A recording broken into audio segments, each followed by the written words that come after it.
Meron ba talagang Diyos? Nasaan siya? Binigay ka niya sa akin 5, 6, 7 buwan. Ginawa ko lahat ng makakaya kung maingatan ka lang. Naalala ko, 6 years na akong kasal. Di pa rin ako mabuntis-buntis. Lahat ng injection tinurok na sa akin para lang mabuntis.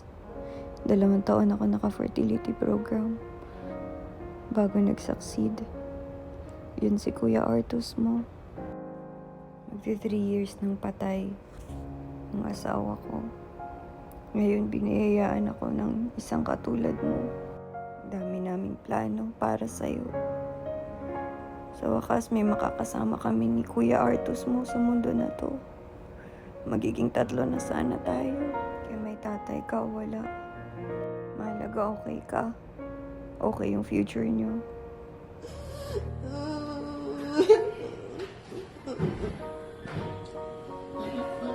Hindi man lang nagpakilala kay Artus.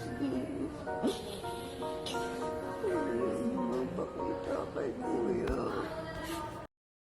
Magta-3 taon na din since namatay yung asawa ko. Simula nun nawalan na ako ng gana, direksyon sa buhay. Sobrang pariwara ako sigurong babae. Kinarma ako. Pero alam ko sa sarili ko, oo, sobrang marupok ako pag nagmahal. Bihira lang ako magmahal. Bihira sa tanong buhay ko. Pero sobrang tanga. Bigay agad, bigay lahat. Walang tinitira sa sarili. Kaya yan yung napapala. Pero kahit ganito ako, isa lang ako magmahal. Dinadala ko yun habang buhay. Hindi ko na kaya magstay pa dito sa ospital. Wala nang dahilan. Ruptured cervix ako. Tinahi yung matris. Kahit pumutok yung panubigan ko, tiniis ko magstay si baby. 1 to 2 months na nag-hold pa siya sa tiyan ko. Tinry ko mag-bed rest. Wala pa rin talaga. Di ko na kaya magtagal dito sa ospital na to. Di ko kayang magstay habang ganito yung kalagayan ng anak ko. Kahit yung pamilya ko yung nag-aasikaso para kay baby. Na manahimik siya ng maayos. Salamat sa suporta ng pamilya ko. At gano'n din sa tatay ng anak ko. Sa mga tumulong sa akin mula ospital, New Era staffs, hanggang dito sa cremation niya. Okay. Sige po. Kasama yung karton? Paano malalaman kung abo niya yun, kuya, kasama yung karton?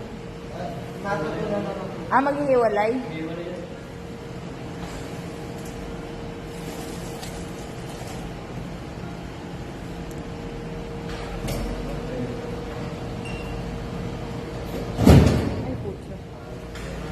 Okay na po.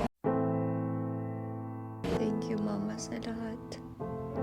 Thank you pagbalik sa akin kay Arthur. Sobrang pangarap kita. Lahat kami magkakapatid, puro babae.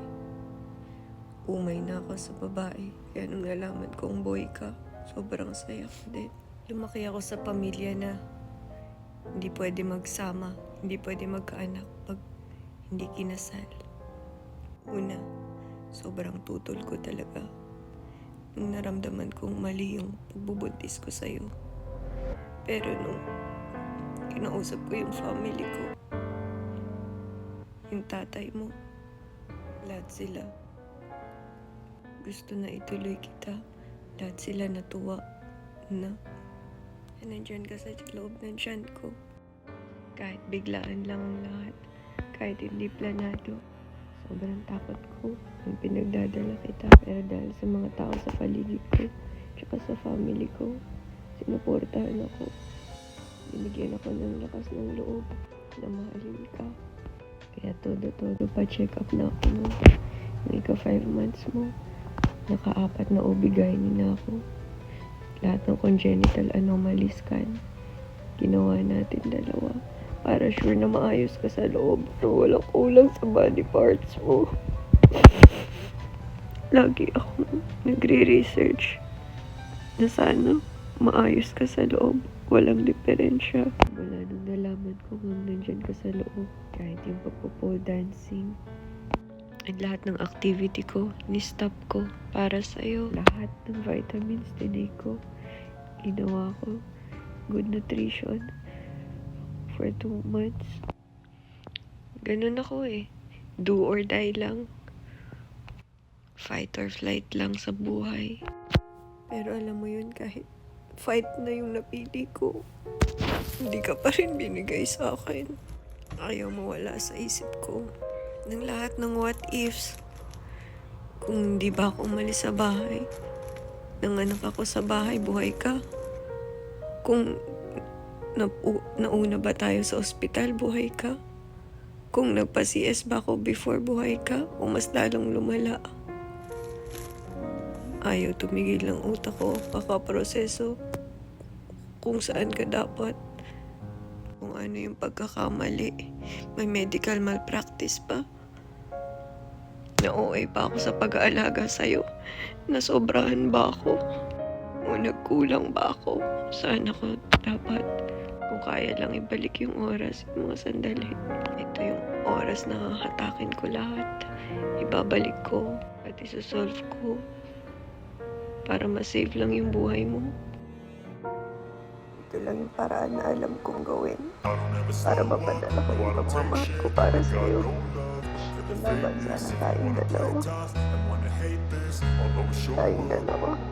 I don't ever slow up, no I don't take shit. I got no love for the fakeness. If you wanna play tough and wanna hate this, I'll always show up and make a statement. I don't ever slow up, no I don't take shit. I got no love for the fakeness. If you wanna play tough and wanna hate this, I'll always show up and make a statement. Everything I do so instinctive and so passionate. Every word I move so descriptive like an adjective. I got a vendetta against people who patented being negative when you should be getting after it. I got facts over tracks, this and that. Spitting slow, spitting fast. I could roast, I could gas. Think I'm okay at last, but I don't know if that can erase all the past. And the pettiness, a reflection of the emptiness. Hilarious, you think you're worth my time, you're delirious. Mysterious, because you hide behind a fake exterior. Inferior, you know I'll always be a bit superior. Get off of me, this ain't no humble brag. I want you to hear words, you can say them back. I want you to feel free from the chains that